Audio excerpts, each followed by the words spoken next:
చెప్తారు. దేవుడు అంటే ఏంటి?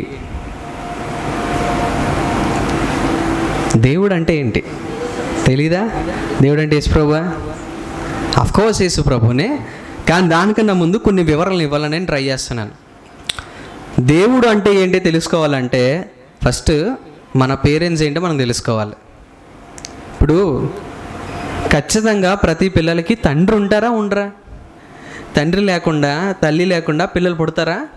పుట్టరు. అంటే తండ్రి ఖచ్చితంగా మ్యాండేటరీ. ఇప్పుడు సమాజంలో మీరు ఎక్కడికైనా వెళ్ళండి, ఆధార్ కార్డు అయినా పాన్ కార్డు అయినా ఏ ఉద్యోగమైనా ఏదైనా ఏ సర్టిఫికేట్ అయినా ఖచ్చితంగా సన్ ఆఫ్ లేదా డాక్టర్ ఆఫ్ అని ఉంటుంది. అవునా?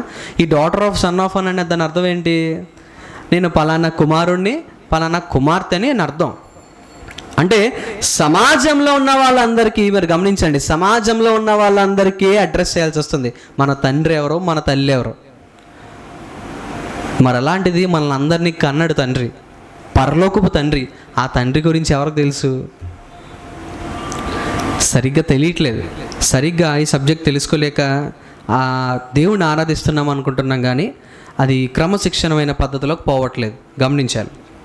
నేను ఎందుకు మాట చెప్పానంటే, తండ్రి గురించి తెలియక ఎలా అయితే పిల్లలు సకమత పడుతుంటారో, అలాగే ఈనాటి క్రైస్తవ్యంలో లేదా ఈనాటి ప్రజలు ప్రస్తుతం ఉన్న కాలంలో చాలామంది దేవుని కోసం తెలుసుకోలేక, అంటే మనల్ని సృష్టించిన దేవుని కోసం తెలుసుకోలేక, దేవుడు అంటే ఏంటో కూడా తెలుసుకోలేక రెండు విభాగాలుగా విడిపోయారు.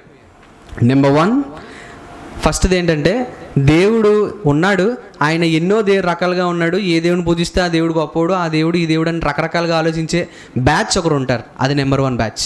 నెంబర్ 2 బ్యాచ్ ఏంటంటే దేవుడే లేడు, నాస్తికులు.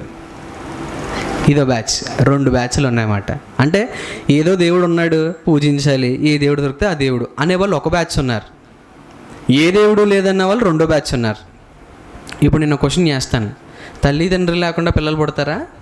మరి పుట్టలేనప్పుడు సృష్టి ఎలా పుట్టింది? దేవుడు ఉంటేనే కదా.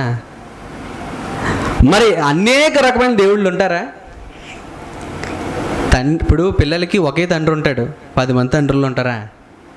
ఉండరు కదా, ఉండరు. ఆ పిల్లవాడు కానీ ఒక చిన్న పాప కానీ బాబు కానీ పుట్టారంటే ఖచ్చితంగా దానికి కారణం తండ్రి ఉంటారు. ఒకే తండ్రి ఉంటారు, 10 మంది ఉండరు. అలానే సృష్టి అంతటికి కూడా ఒకే తండ్రి. ఆ విషయం తెలుసుకోవాలంటే ఖచ్చితంగా బైబిలే చెప్తుంది. వేరే ఏ శాస్త్రం కూడా దీన్ని వివరించలేదు. నేను ఎందుకు ఈ మాట చెప్తున్నానంటే, ఏ శాస్త్రమైనా ఏ బుక్కులు అయినా కానీ దేవుని గురించి వివరించేంత జ్ఞానం కలిగిన శక్తి ఎవరికి లేవు, బైబిల్కి తప్ప. చూడండి ఒకసారి రోమిలికి రాసిన పత్రిక 1వ అధ్యాయము,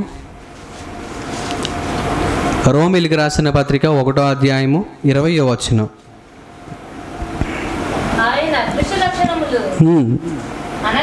అనగా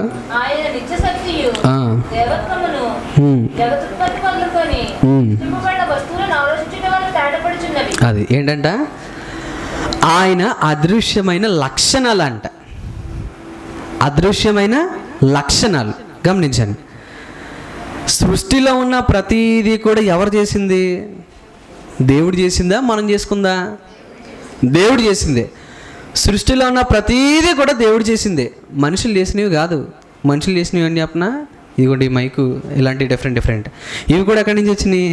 సృష్టిలోంచి వచ్చినాయి. అంటే ఇది మొత్తం అంతా ఎవరికి సంబంధించింది? దేవునికి సంబంధించిందే. మరి దేవుడే దీన్ని మొత్తం చేసినప్పుడు సృష్టిలో కొన్ని లక్షణాలను బట్టి మనం పసిగట్టచ్చంట దేవుని గురించి. ఒక ఫిలాసఫర్ ఏమని చెప్పారంటే, దేవునిని తెలుసుకోవాలంటే, దేవునిని నమ్మాలంటే, దేవుడు అర్థం కావాలంటేనంట ప్రకృతిలో ఎక్కువ గడపాలంట. ప్రకృతిలో ఎక్కువ గడపాలంట. ఎందుకు గడపాలి అసలు? ఎందుకు ఆయన మాట అన్నారని నేను చూశాను. రోమిలికి రాసిన పత్రిక 1:20లో అక్కడ ఏముంది?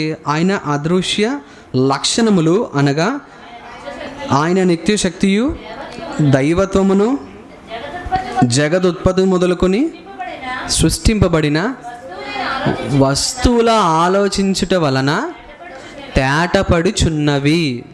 అంటే ప్రతిదాన్ని ఏం చేయమంటున్నాడు? పరిశీలించమంటున్నారు. చూడండి ఒకసారి కీర్తనలు కీర్తనలు 19వ అధ్యాయము 1వ వచనం. కీర్తనలు 19వ అధ్యాయం 1వ వచనం. ఆకాశములు దేవుని మహిమ వివరించుచున్నవి, అంతరిక్షము ఆయన చేతి పనిని ఏం చేస్తున్నాయంట? చూపిస్తున్నాయంట. విస్తరింపజేసి చూడండి అయ్యా దేవుని శక్తిని చూపిస్తున్నాయంట. ఇప్పుడు నన్ను చూడండి, కీర్తనకారుడి మాట ఎందుకు చెప్పాడంటే, గమనించండి, కీర్తనకారుడి మాట ఎందుకు చెప్పాడంటే ఆయనకు అర్థమైంది ఈ సృష్టి ఏది కూడా దానంతటికి అది ఉండలేదు. ఇప్పుడు మీరు గమనించండి, కొన్ని కొమ్మలు తీసుకొచ్చి, లేకపోతే కొన్ని చెట్లు తీసుకొచ్చో, లేకపోతే కొన్ని దుక్కెలు తీసుకొచ్చి మంటలు ఇచ్చామనుకోండి, ఎంతసేపు ఉంటుంది అది? అది ఉన్నంత సరిపే, అవునా? ఒక దుక్క తీసుకొచ్చి కాల్చిన, ఒక కర్రలు తీసుకొచ్చి కాల్చిన అది ఎంతవరకు ఉంటుందో అంతవరకే ఉంటుంది. వన్స్ ఒకసారి అది కంప్లీట్ అయిపోతే మంట ఆగిపోద్ది, అవునా? ఇప్పుడు నా క్వశ్చన్, మరి పైన ఉన్న సూర్యుడు కొన్ని కోట్ల సంవత్సరాల నుంచి మండుతున్నాడు, బిహైండ్ సైన్స్ ఏంటి?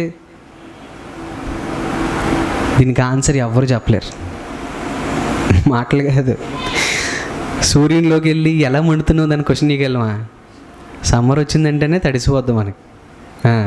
అట్లాంటిది సూర్యుడు